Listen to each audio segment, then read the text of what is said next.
The minute you say God doesn't and why does God not, you don't have the expectation that he can, he will, and he wants to. This is in fact in my travels and in my journey and then in my ministry, we've seen God do more and as much as in Europe and in the UK as we have around the world.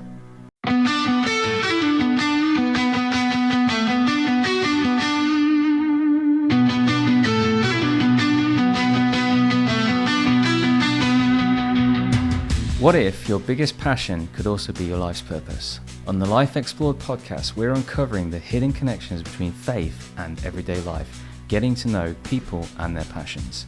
My name is Wes, and I will be your host on this journey. Each episode, we will have an interesting guest to give us a fresh perspective on life and faith through their own experiences. Join us on this journey as we explore life together. You've said previously, the God I see at work in Africa is the same God that can work in the United Kingdom. Yeah. And then we shouldn't limit him by geographical place or restriction, because there's been a lot of report of miracles and all sorts happening with his ministry. So what, in terms of, so a question there is like, what limits do you commonly see in the UK church in their understanding of God's power, and how can we sort of overcome that? I see, I guess in more recent years, perhaps not so much when I first became a Christian, but a church may be locked into methodology. What's the next best thing? What's the latest thing the church in America is doing? And let's see what we can do to, to replicate that here. The church becoming more seeker oriented and seeker friendly, to the point that it actually then just becomes about attracting, attractional church and bringing people to church.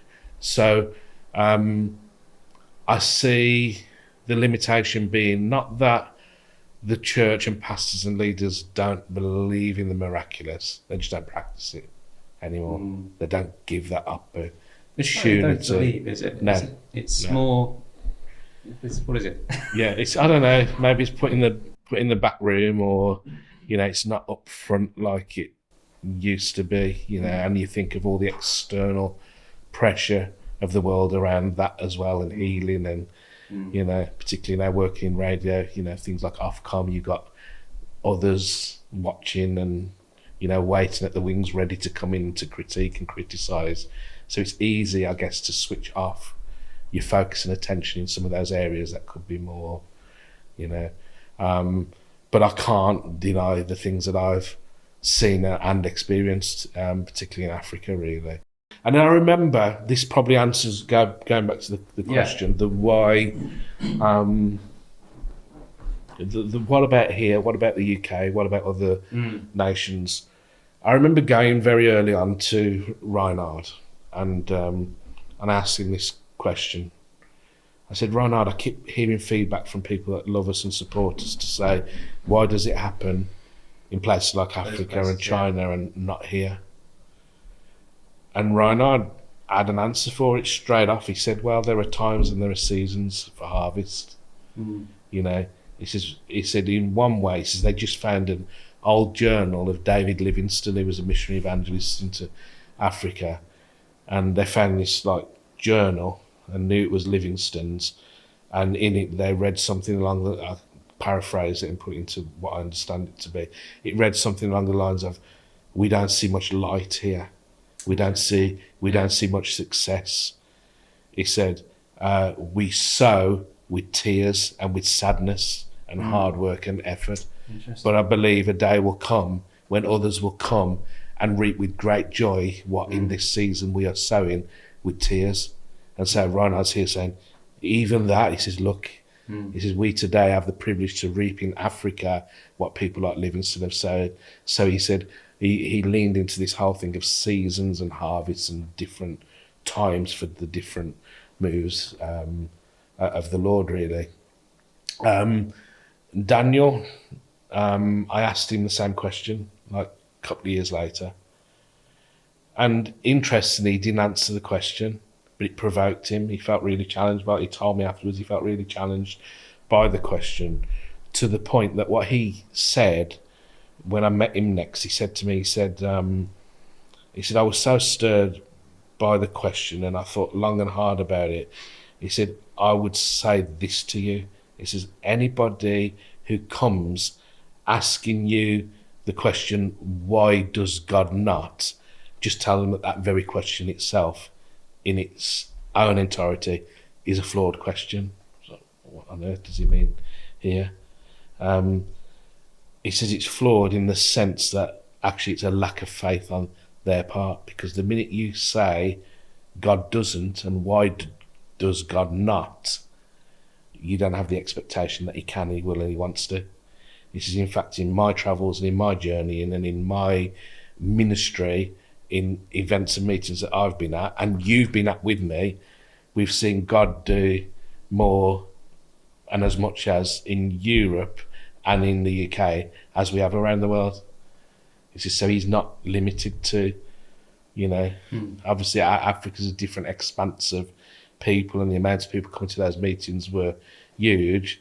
But actually he was right. In the meetings that we were holding in various places around the country, some in churches, some in arenas, we would see God at work in the same kind of way. I don't know about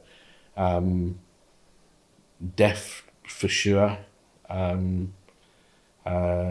Raised to life, that's a whole different challenge, can be a whole different challenge really, but I haven't seen that in the UK. But yeah, definitely in Africa. He was given a dead baby on the back of the stage, wrapped up, and the baby had been dead a couple of days. Didn't even know what it was.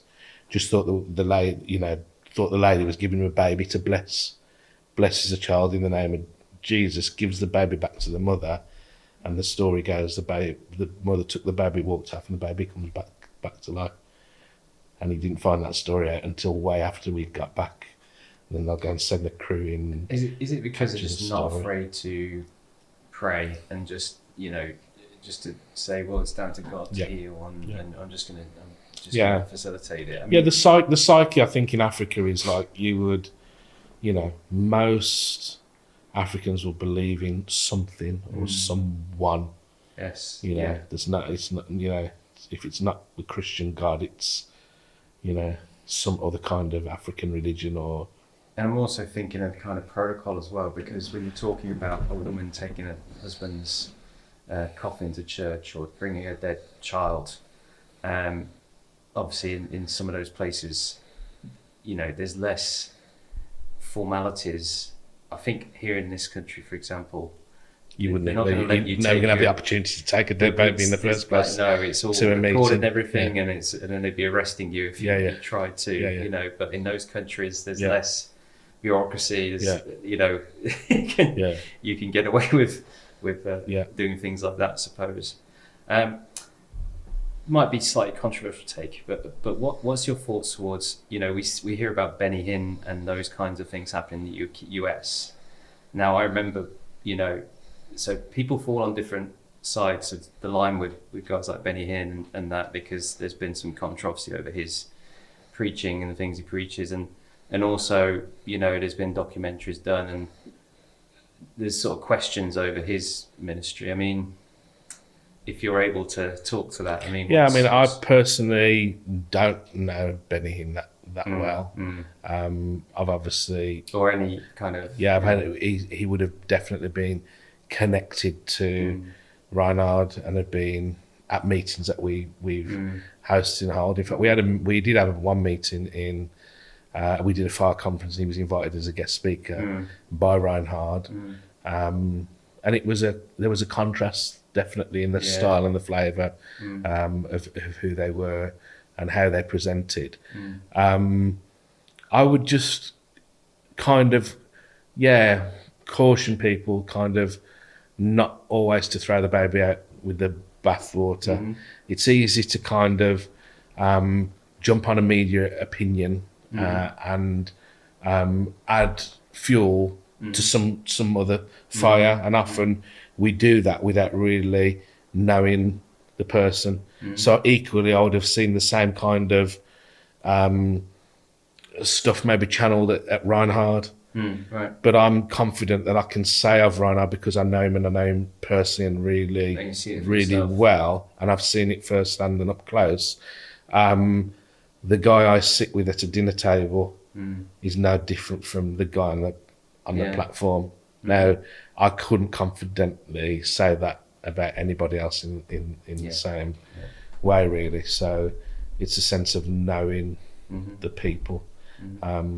You know, and I guess you could scratch away all day at somebody like Reinhard and go, that's controversial, and that's controversial, and that, you know.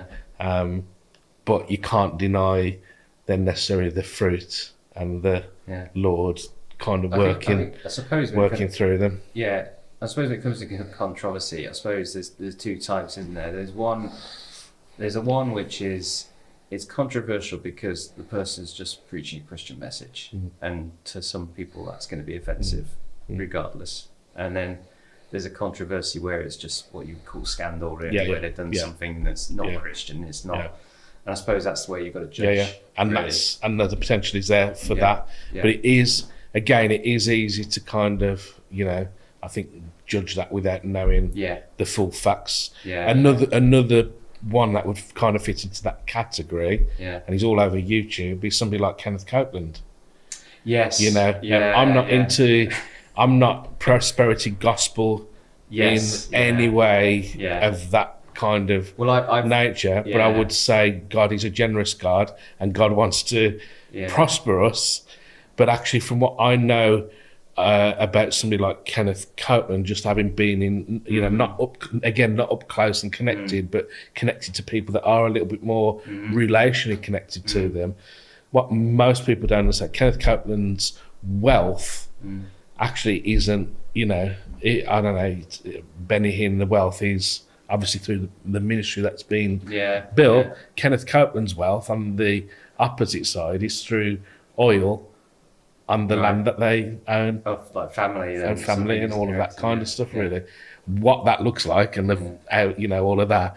But you know, I was told his wealth doesn't come necessarily from donations through the ministry, and I know really well and personally the guy who is the UK lead and director at Kenneth Copeland Ministries, the UK, the most humble, loveliest man that you could meet, you know. So it's how relationally are we I think connected. I think you've got to be careful with there's a lot of criticism will come from secular sources which are just out to attack the church anyway. Then you do sometimes get the Christian sources of criticism, which I think some can definitely be intentionally good, and then sometimes it's just a bit like legalistic. I don't know. So I think it's down for everybody to kind of form their own opinion and also prayerfully bring it before God. I would say I obviously come into faith in the early 2000s, and that was just after this Toronto blessing stuff had happened, and obviously I was caught up in that with the Pentecostal church, and then there was the prosperity gospel arrived. I saw people personally believe in the prosperity gospel, and there was a preaching of it, and I also saw people financially made mistakes based on that. Of that, I think there's an element of it was kind of a bit suddenly became this kind of trend. And I do believe God intends for us to have blessed lives, but there's also a case that God sometimes that's not about money sometimes. No. Like you said with your role, God gave you exactly what you needed for CFAN. He didn't give you he didn't give you the exact salary you had before or a bonus or anything like that, but he gave you what you needed. It was necessary, and has brought fruition through. Well, I heard a really, I mean, this is it's kind of funny in a way to say this, but I used to have a board member at CFAN who was a really kind of wise man. He was Dr. Tony Stone. So maybe some of the listeners have known or heard of Tony. Tony is like so old. He started out in youth. He's not long on 80. Started out in Youth for Christ back in the days of Billy Graham, and was involved with all the Billy Graham 1950s stuff as a worker within Youth for Christ.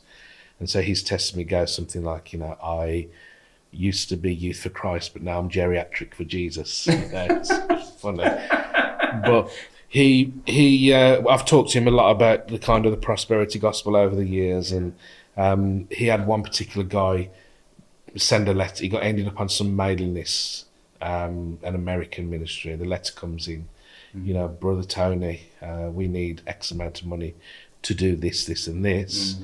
You need to send me, your gift, and I believe God's going to reward you tenfold. Yeah. And he said he looked at the letter and kind of felt a little bit disgusted by the letter and the way it was asked. Yes, yeah. He said, so he wrote a letter back, and his letter read, Dear brother so-and-so, it sounds like you need the money more than I do, so why don't you send me the 10 and you trust You'll God get for the 10 pound back. That's that's very wise. I like that. Very good answer, yeah. So, yeah.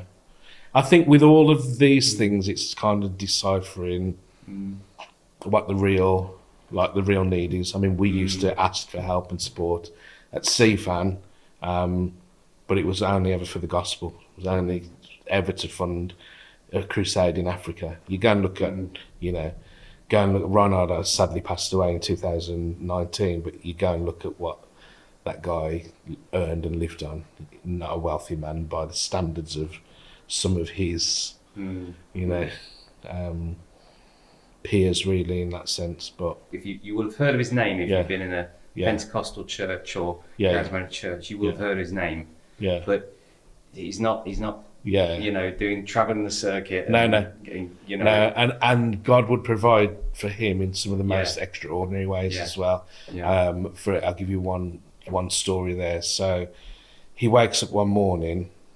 So he'd been kind of looking at Daniel calendar for a number of years and been working with him. Right, here's my successor, and one of the things on Ronald's heart was like when they had moved to America, that we were in Orlando in Florida, and Ronald said that they would rent a property there for the ministry function, and they'd been in this rented place for like 10 years, and then he'd kind of turned to us as the executive team and said, I wish we had kind of brought a building all those years back, now, and invested, we weren't, he said, we know how to preach the gospel, but we're lousy businessmen, he says, but I don't want Daniel, I want to leave a legacy in terms of a building. And he had a dream, and the dream was from the Lord, and the Lord said to him in the dream, I'm going to give you a harvest home in Orlando, harvest home. So around that time, what happened was another evangelist, some other side of America, writes in, he's written a book on evangelism and wants an endorsement from Reinhard. And Reinhard said to us, he said, I couldn't write the endorsement for this book. He said, the guy talks about evangelism, great. He said, but there's not one point in the book he mentions the Holy Spirit. Wow, yeah. He says, and in my view, you cannot have evangelism without the Holy Spirit. It's like walking on one leg. He says, I can't put my name to that book. And he sent this little note back to say, very sorry. Well, the guy was so angry that Reinhard wouldn't endorse the book that he complained one day to one of his board members. And the board member says, look, we need to put this right. He says, do you mind if I reach out to this guy, Bonke? He said, I don't know him. He said, but, and the guy basically reached out to Reinhard and he said, I'd like to meet you. And can I come and visit you? And Reinhard's kind of like, well, I'm actually in Orlando this weekend coming for the first time in months. Yeah. And then I'm away for months. He says, if you come in, it's this weekend and I will meet you for dinner on Saturday night.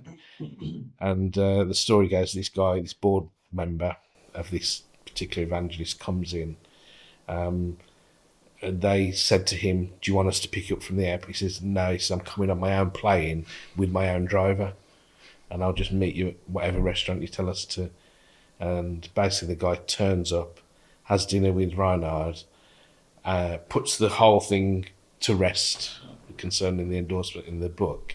But then at the end, obviously has heard from Reinhard about what we're doing in Africa, and without question at the end writes him a check at the end of the dinner for $100,000 Really? and gives it him.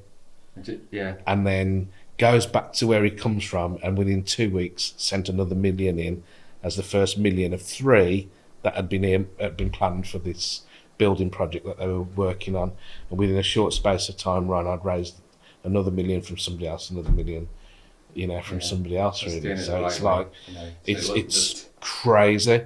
So here's me in the UK in a smaller context in an office, watching some of this stuff, struggling to pay for a leaky roof on our building. Never really activated my faith around this kind of income. And then I said to one of the team, like our finance office, they were sat there with orange buckets on the desk, water coming through like the ceiling tiles, and then you're having to rip them out and they're all crumbled. It was horrible. And we knew that to fix the roof was £55,000, and I got so fed up with it, we just kept putting it off. I thought, right, Reinhardt's just had that $3 million for this building. I'm going to call him, and I got his mobile number, so I rang him up and said, Pastor, because we always called him Pastor. I says, Pastor, it's Mark. I said, look, you may have somebody that can help us with this.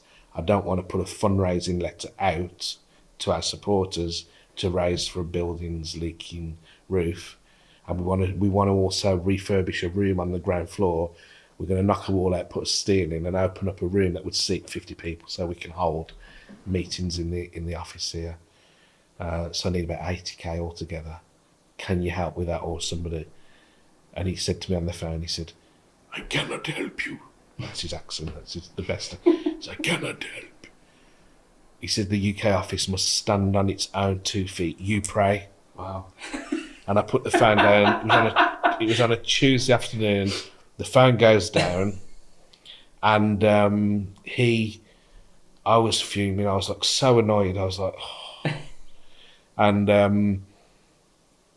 okay, God, would you give me men and women in the United Kingdom like you've given Reinhard in America and in Singapore and in these distant places where wealth is significant, And that was it. I go back about my business. Sat in the office on the Thursday afternoon that week, my phone rings, a man comes on and he just goes, I've got £30,000 to send you for Africa for the crusade that you've just been asking for money for. He says, but do you have any other needs at the moment? And I knew this man fairly well. He was a regular kind of supporter at a good level, really. And I thought it's funny you should say that. I said, please pray. I said, we're trying to raise 55k to fix a leak in the roof. I said, and probably 80k in total with the 55 to refurb some space on the ground floor to give us a really nice meeting room in the office so that we can bring supporters in. And he just said, he said, I'll do the whole. I said, what? He said, I'll give you the 80k. He goes, give me a minute. And he puts the phone on mute. And I was like sitting there like, what?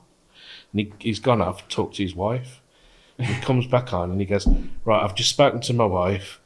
He goes, we can do that, but gift aid it as well, because we've just decided it'll come from it's coming from the personal account, not through the business. He says, and also we want to do something a little bit more intentional. Can you send me the paperwork to set up a standing order direct debit for 10,000 a month? Wow. Like this. Wow. He says, and that's also coming from the personal account, so you can gift aid that as well. And I put the phone down and I was just like, man, I burst into tears. It was absolutely unreal. Roof was paid for. We fixed the roof. We did the refurb to the room. And then for about a period of 2 years, every month without fail, 12.5 grand was just dropping into the account on this standing order. I met him at a conference 2 years later, him and his wife. I go up, I hugged them. I said, you know what he did for us a couple of years ago? Mind blowing. Let me tell you the story. I start telling the stories I've told you. His wife starts streaming tears. And she says, you tell him. And he told the story. He said, 6 to 7 weeks before I rang them, a friend of theirs in business contacted them with a view to investing a sum of money into a property deal and the property deal was going to last 5 or 6 weeks till it completed, but it would actually release the exact amount of money that he was pledging, which was the 80k. And he said he'd spent that Tuesday morning ringing round charities and organisations that they support, and he distinctively heard from the Lord that morning that there would be one with the exact need of £80,000. Wow. Like this. That's amazing. So, so we sit there like baffled, That's crying. Really I saw a couple of other really large, significant gifts come in, like out the blue from nowhere. We'd never seen it in our office before. It's so high. So God was, God's been faithful. Just from kind of like being challenged. God give me people. Being kind of blown off a little bit, like, you Yeah. You got to figure it out yourself, Yeah. right? You got to Yeah. kind of have the faith. Yeah. You got to have the Yeah. faith.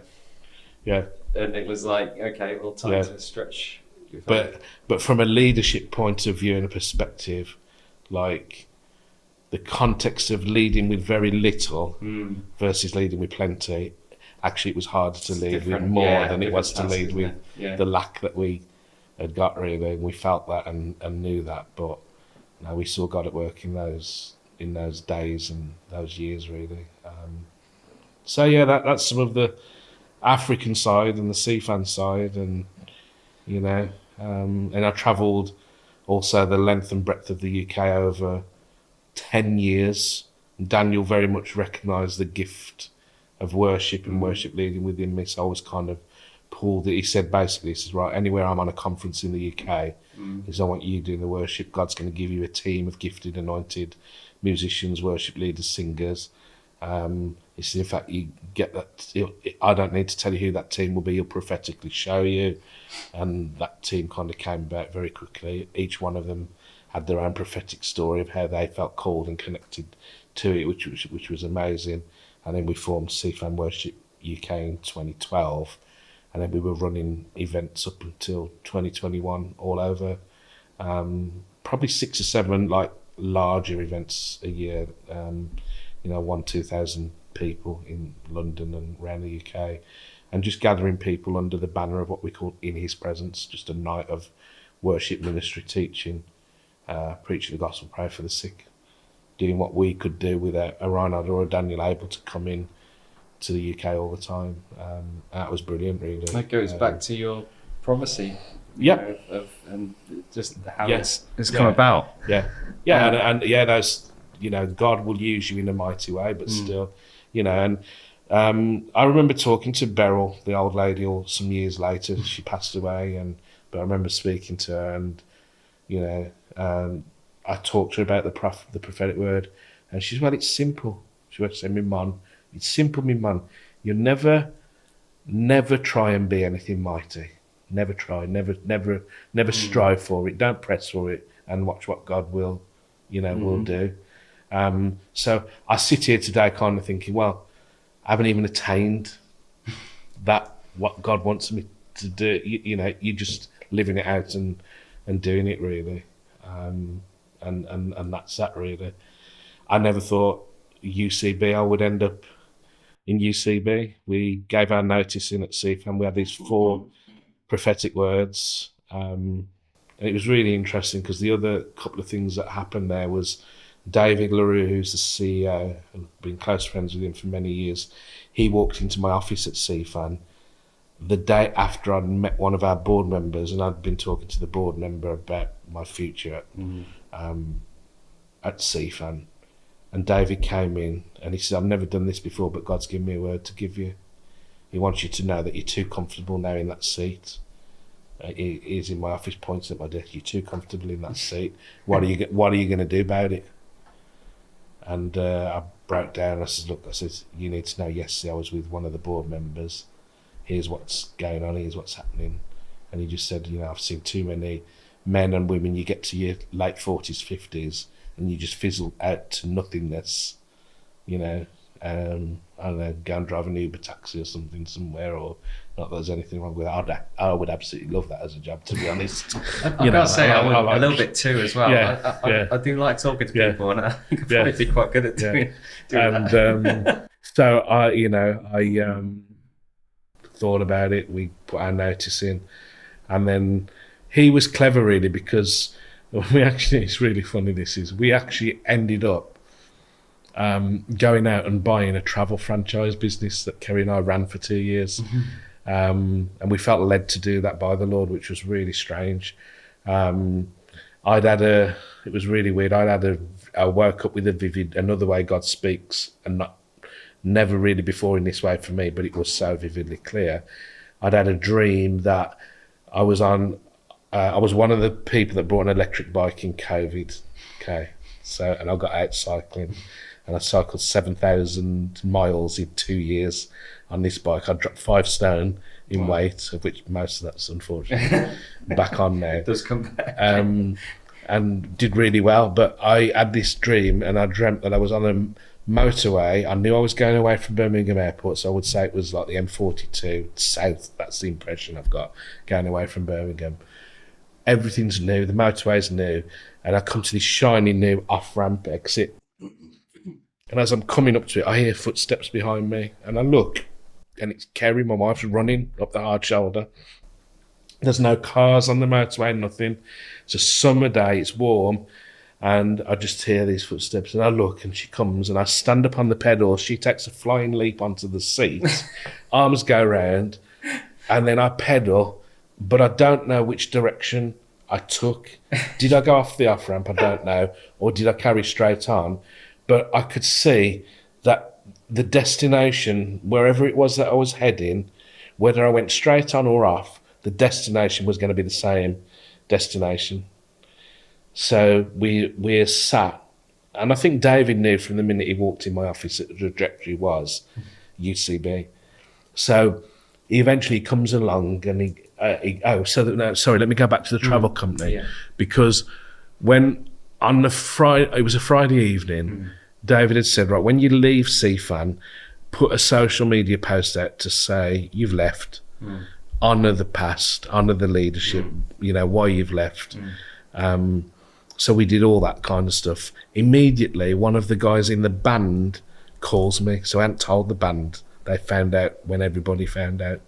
And I wasn't sure at that stage whether they would continue, maybe with somebody else leading it. So I kind of left that with CFAN to work out. But he rang me, and he's a close friend of mine for many years, John, and he just goes, mate, what's happening? He said, I'm really surprised. What's going on? And I said, well, yeah, we've given our notice, and it's time, John, it's like. And he goes, well, as soon as I saw the post, God gave me a picture to share with you. I was like, okay. And he says, no, it's a physical picture.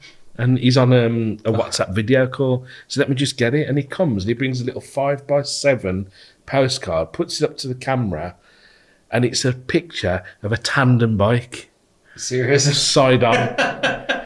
And he just goes, does that mean anything to you? And I just had this picture of me and Kerry on a tandem bike doing something together. And this travel thing had kind of come along, and it was a together thing. And we knew, okay, it's a tandem bike, it's togetherness. The next thing that we do right now is together. And that's the only opportunity that we've got together, is this travel business. So we brought a travel franchise and started selling holidays in lockdown, in the traffic light system. We were selling holidays all over the world, and we were doing well at it, to be honest. And because I travelled with CFAN so often to Orlando and back, I could have easily positioned as an Orlando kind of Florida expert, really. I did a group holiday to Orlando for about 28 grand, for a family group. So you can make a lot of money in travel, on your commissions and whatever. But God had other plans. Within 6 months of going, David comes along one day and he just says, what do you feel about joining the board of trustees at UCB? Come and meet Alan Scotland. So I go and meet David and Alan with Kerry, and we sit there and we talk this whole story and life journey through, and Alan stands up at the end and he said, you see clearly the direction that God's calling you to. He said, I'm here today just to tell you that basically, whether you go that way or that way to it, he goes, if you go that way or that way, it's just a detour. He said, you're going to end up at the one destination that God has for you.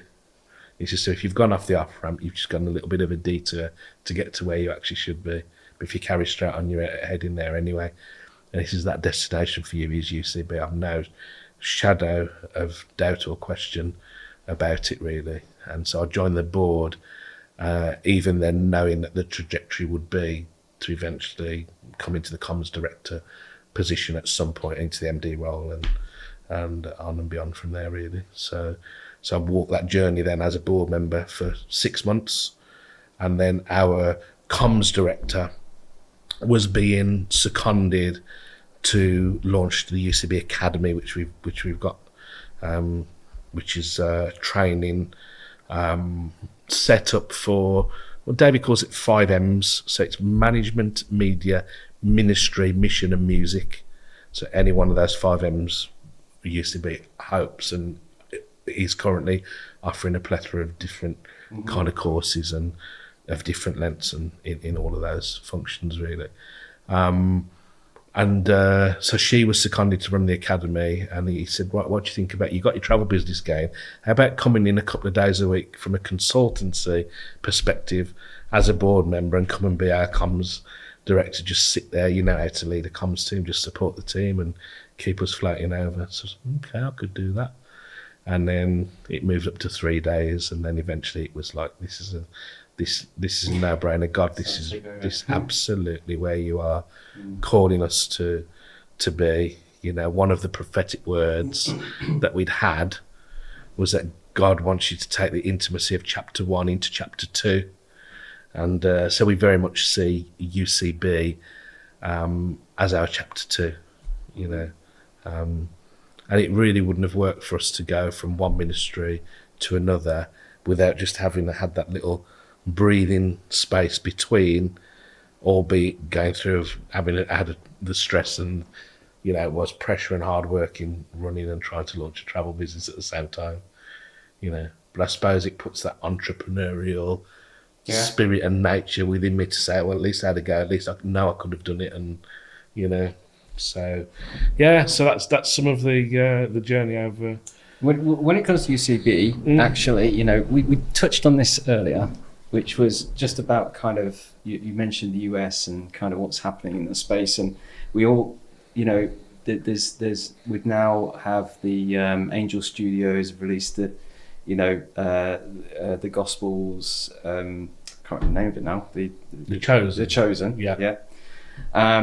There's also, Amazon's produced this House of David. There's a lot happening in this kind of Christian media space now. It's becoming quite big and everything. And where do you see UCB's sort of fit in there? Where do you see the place is expanding? Yeah, very early days for me to be able to answer that fully, and with any sense of committing, you know, anything to it. No, but what I can say is really UCB sits on two visionary legs, if you like. The first one was that we would have national radio in the UK through our founder. This was to our founder Ian Mackey, like years and years ago, and we've ticked that box. We, you know, he fought for a national license to bring Christian radio. I mean, this is like 30, 40 years ago almost, but you know, it's like God gave him that was attained, it's achieved, it's done, box ticked. The second part of the vision that he was given was that radio station would be positioned and ready for an unprecedented move of God in the United Kingdom. So we don't believe yet we have seen box ticked and fulfilled. So that's what we exist for. That's what we're working towards, and we're there to support the church 24/7.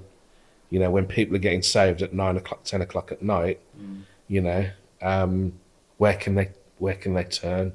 You know, we offer hope through, you know, teaching, ministry, through what we're already doing. One of the early things I recognised in UCB, and I'm really grateful to David and the board and the executive team there. So in my consultant role in marketing, I went to David's office one day and I said, David, I said, I keep hearing stories of people who are coming to faith because they've read Word for Today. You know, people are, you know, and I don't know if you would be familiar with Word for Today. It's a daily devotional written by Bob Gass. I went back. So every quarter we distribute in print 380,000 so copies around the UK. So I said to him, I said, what do you think about having an evangelistic version of this? He said, what would that look like? Because I couldn't really see, apart from what we share on radio, and an evangelistic tool.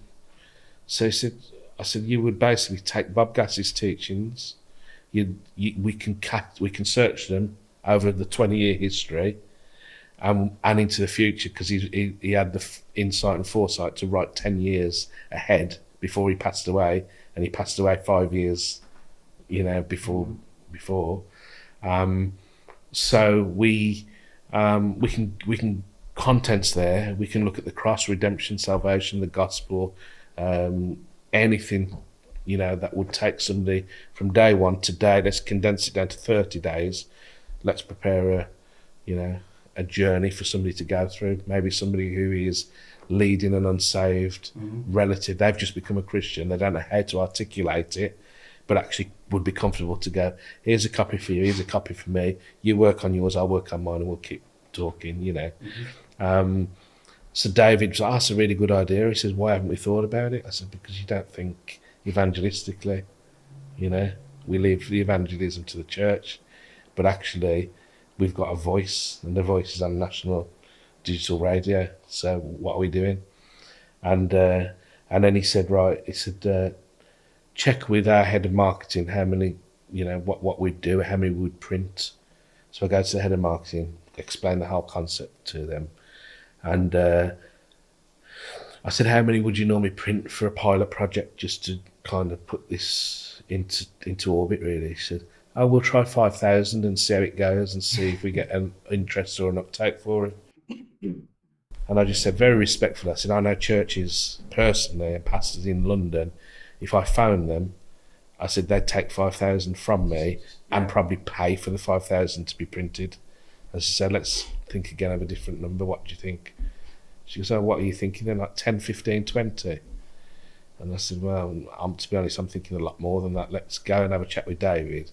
Let's get a unit cost and look at the pricing. So anyway, long story short, I go back to David. We printed 150,000 copies in the first edition for about 20k, I think it was, something like that. Then we launched it in the March last year, and by the July, 90,000 had gone out the door. Since the 150,000 had gone, we probably ordered another 100,000 on top of that, and then we've just run out again and about to do another print run of it. But we've revised this. We're doing a slightly revised version on this one, because, and again, another lesson that I learned from Reinhard is who gives birth to a baby. This is his language. Who gives birth to a baby and then leaves it on a doorstep to fend for itself? So it's exactly what we're doing with that resource at the minute. We don't know right now who's responding. I'm sure people are. So we've adapted the end of it a little bit. We're going to basically give them the opportunity to sign up for a 7-day little discipleship piece on email. So at least we get a count of how many emails are connecting and coming in on that, and follow up, and then we can follow them up. So we won't directly kind of follow them up with a church or whatever, but they'll get an email series that will say it's really important to tell the person who maybe gave you the book, or it's really important to find a Christian. Here's our prayer line if you need any help with that. Here's findachurch.co.uk if you need help finding a reputable church, so on. So at least there's some kind of mechanism that they can move towards, really. And then it's also a stepping stone then for them if they're wanting to a regular copy of Word for Today, digital or print, so that they have that constant discipleship tool and piece, really. So that's really exciting. I had to make, it was quite funny, I had to make a maiden speech when I became MD to all staff, So we have like our board meeting every summer. It was actually last October, I think, in the October one. We had our board meeting, and then David gets up and he says, here's Mark. Mark's been at my side but we now give him the position of MD, blah, blah, blah, blah, whole speech for 10 minutes. And he says, now I'm going to ask Mark to come and respond to my speech. I don't know if you ever met David LaRue or not, obviously. No. David's, I know, I've seen his picture. Yeah. I've seen, I think he's been here as well. Yeah, he has, yeah. Yeah. Those little kind of short Frenchmen. Yes. And so I get up and, how on earth do I thank the board, thank David, thank the staff, thank the teams that I've been working with existing. And I said, I'll just finish with this. I said, I actually have had it said that to step into the shoes of David LaRue is going to be a real big challenge. I said, I'm here today to tell you that I will not be stepping into David LaRue's shoes. I said, for one, his shoes don't fit me. He's only a size 3. So the whole place were up where they just laughed. Yeah. And I said, no, I say it respectfully. I said, David and we do have a pair of shoes that fit both of us, and they're called the shoes of the gospel of peace, from the armour of God in Ephesians.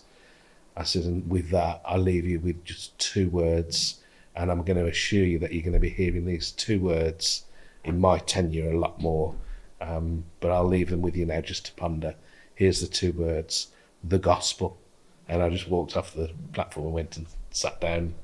So that's all I know kind of at the moment in terms, but it's working. It's the vision is the unprecedented move of God and being there to support and assist the church. And the church in UCB context is the wide church. We've got about 17, I think, UCBs across Europe now, that we've kind of helped grow and plant and establish. Some of them just do radio, some do radio and Word for Today, some just do Word for Today, but across. And David's sits as the European director for that as well. So so it's exciting days. So what I'm going to do now is, as we've talked a lot about, we've gone through your whole kind of the whole career basically from the very beginnings to the to being at UCB now. There's probably a few personal things we've skipped over, but I think what I want to do now is, with the time we've got, maybe we'll just hit some. I've got some sort of random questions now to pose to you. You can take as long as you like to answer these, but maybe just, the idea is short answers, okay? So if you're happy to go ahead with that. Go for it. So one is, Colin Dye, you said he prophesied over you, and you'd seen a woman fall on the floor and roll halfway down out the room. And at that point you were like, I don't want that to happen, I'm out here. Yeah. If there was another wacky way believers could demonstrate they've been touched or filled with the Spirit, what would be the most fun way you could think of?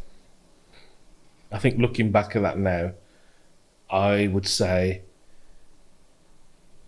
I don't think it's the believer that would demonstrate themselves being filled with the Spirit.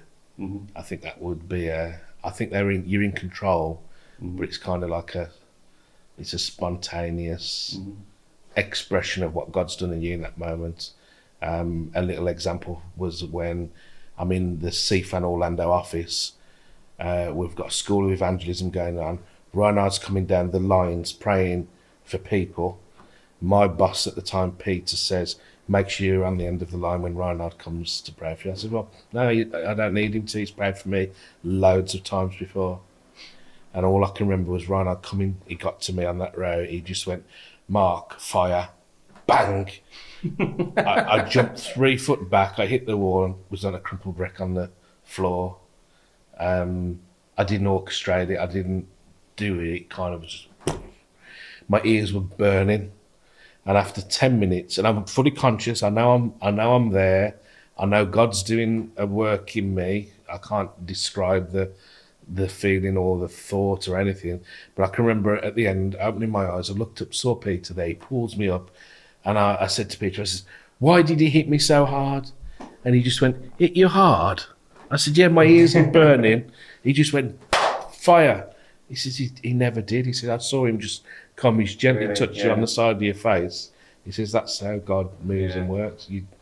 So Holy Spirit did. So more about how the Spirit affects people, not the crazy antics that come with it. Yeah. Although they can sometimes manifest. Yeah.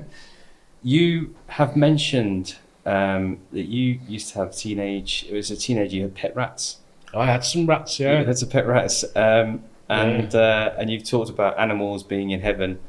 Well, if those rats had somehow started a minor ministry, what would they be their specific niche, and what surprising spiritual gift would they exhibit? Man, these are really tricky. You ain't got these from ChatGPT, have you? I get a little bit of assistance, and that's where I get like my background and my guests as well. You know what? When I had those rats, I was probably about 12 or 13. And they're big, ugly things. I don't know. I don't know if I like the character of rats, really, to think that they would even be in some kind of ministry. They were kind of sneaky, Yeah. going around the back of the cupboards. Under the carpet. Well, I actually lost one under the carpet, and he went down the floorboards. That's how bad your they mum were. was happy about that. Yeah. Well, it does remind me of like there's a story analogy, isn't there? And I'm trying to think where it is, but I know it's in the Bible. It's where it says like lizards are small creatures, but they're found in the palaces of kings, something like that. Yeah. That's what it reminds me of. Okay. But its analogy is it's talking about Christians in a sense also, not big, not important, but found everywhere. Yeah. And rats certainly. Perhaps as an analogy. There's more rats in the world than humans, apparently. Supposedly. So. What led you to keep rats as pets? I have no idea. Absolutely no idea. But I can remember distinctly having 2 rats in a cage. I guess it's probably somebody down the road that brought some rats and didn't want them anymore. And you were just an older person, and it was like, Mum, they seem Mark will have interesting." them, or yeah, 2 rats, or it could be an uncle had given them me, or my Uncle John turned up with a dog when I was 5. He used to come and meet me at the school gate, but Okay, a couple of closing questions then. This is what we asked every guest these questions, although I've modified one of them a number of times, so I haven't asked every guest. But the first one is, what question is the church not asking, and what is the answer? I have to come back to the gospel again. Mm-hmm. I don't think the church is asking that question about salvation as well or as good as it may be used to. Where have the gospel meetings gone? Where has the presentation of the gospel gone? I know churches that I've been to where there are people haven't been saved in years. I can think of a church now in particular connected to us where in fact I couldn't even name the last person who was saved. So where has the gospel gone? We need to ask the question. Have you heard of the Quiet Revival? Yes. Yeah, that's something that's sort of come up and we've talked to people about. And there might be some churches, I think, that are sort of dying, but then there's others are. These other explosions happening, Yeah, we've been following the statistics on the Quiet Revival, and we've done some radio pieces around it and with it. So, very much behind and supportive of what God's doing with that, really. And but there's much more to be done, I think. Okay. And the final question then, unless Jesus does return sooner, 100 years from now, what is the thing that generations of tomorrow can take away from the church of today?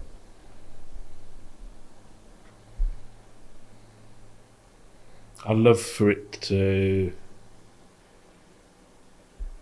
look back and see, I guess, a church that lost something, gain something back again, particularly in the Pentecostal sense, people and passion. And, I've followed a lot of people like Smith Wigglesworth, and people followed Wigglesworth, and, some of the stories around those kind of guys, he goes and sit on a train, and like the woman in the seat opposite jumps up out of the seat. It's like, what is it with you? And it's because, it's light confronting darkness without him even having to scratch the surface or speak or do anything, So, yeah, we've lost something. We've watered down. In fact, Chris Cartwright, who was the Ealing General Superintendent a couple of years ago, kind of talked this whole series. I'm not going to explain it very well, but you'll get the gist of it. But he talks about, the first generation pioneers something, the second one runs in their footsteps and kind of maintains it. It's in the third generation kind of have the flavour thereof, but start to lose it.